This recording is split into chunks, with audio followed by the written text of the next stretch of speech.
Samsung এরকম একটা স্মার্টফোনের উপর কাজ করছে যেটা মোবাইল, ট্যাবলেট এবং নোটবুক কম্পিউটার্সকে একদম খতম করে দিতে পারে। রিসেন্টলি হুয়াওয়ের মেট এক্সটি লঞ্চ হয়েছে।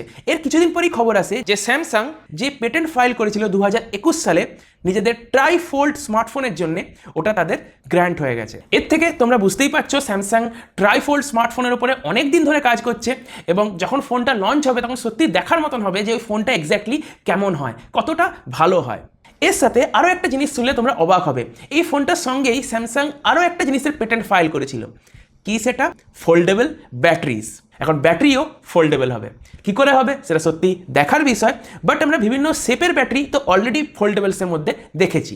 Usually single or double cell batteries foldable স্মার্টফোনসে ইউজ করা হয়। এখন সত্যি এটা দেখা ইন্টারেস্টিং হবে যে কেমন হয় ফোল্ডেবল ব্যাটারি। এনিওয়ে 2025 অথবা 2026-এ এই ফোনটা লঞ্চ হতে পারে আর এটার দাম হবে 2 লাখ টাকারও বেশি।